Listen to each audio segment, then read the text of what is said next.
ಇವತ್ತು ಪೂರಿ ಮಾಡ್ತಾಯಿದ್ದೀನಿ. ಪೂರಿಗೆ ನಾನು ಗೋಧಿ ಹಿಟ್ಟು ತೊಗೊಂಡಿದ್ದೀನಿ. ಮೈದಾ, ಚಿರೋಟಿ, ರವೆ ಏನು ಬಳಸಿಲ್ಲ. ಹಿಟ್ಟಿಗೆ ಸ್ವಲ್ಪ ಉಪ್ಪು, ಸ್ವಲ್ಪ ಸಕ್ಕರೆ ಪುಡಿ, ಸ್ವಲ್ಪ ಎಣ್ಣೆ ಹಾಕ್ಕೊಂಡು ಹಿಟ್ಟು ಕಲಿಸ್ಕೋಬೇಕು. ಆಮೇಲೆ ಹಿಟ್ಟು ಕಲಸಿದಾದ್ಮೇಲೆ ಒಂದು ಅರ್ಧ ಗಂಟೆ ಬಿಟ್ಬಿಡಬೇಕು ಹಿಟ್ಟು ನೆನೆಯೋಕ್ಕೆ. ಸ್ವಲ್ಪ ಪೂರಿ ಹಿಟ್ಟು ಚಪಾತಿ ಹಿಟ್ಟಿನ ಸ್ವಲ್ಪ ಮೆತ್ತಗಿದ್ರೆ ಸಾಕು, ತೀರಾ ಗಟ್ಟಿಯಾಗೇನು ಬೇಡ. ಆಮೇಲೆ ಒಂದು ಅರ್ಧ ಗಂಟೆ ಆದಮೇಲೆ ಎಣ್ಣೆ ಹಚ್ಕೊಂಡು ಕ್ಲೀನಾಗಿ ಇನ್ನೊಂದು ಸಲ ಹಿಟ್ಟನ್ನ ನಾದ್ಕೋಬೇಕು.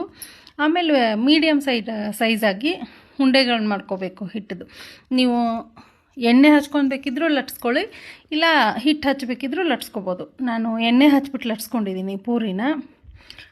ಜಾಸ್ತಿ ಏನು ಮಂದ ಬೇಡ, ಮೀಡಿಯಮ್ ಆಗಿ ಒಂದು ಸೈಜಲ್ಲಿದ್ದರೆ ಸಾಕು, ತುಂಬ ಚೆನ್ನಾಗಿ ಬರುತ್ತೆ. ತೀರಾ ಮಂದ ಇದ್ರೂ ಟೇಸ್ಟ್ ಬರಲ್ಲ, ಮೀಡಿಯಮ್ ಆಗಿದ್ದರೆ ಸಾಕು.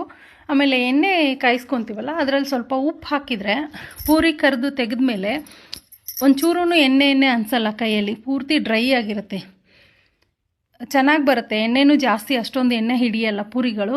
ಒಂದು ಸಲ ಟ್ರೈ ಮಾಡಿ.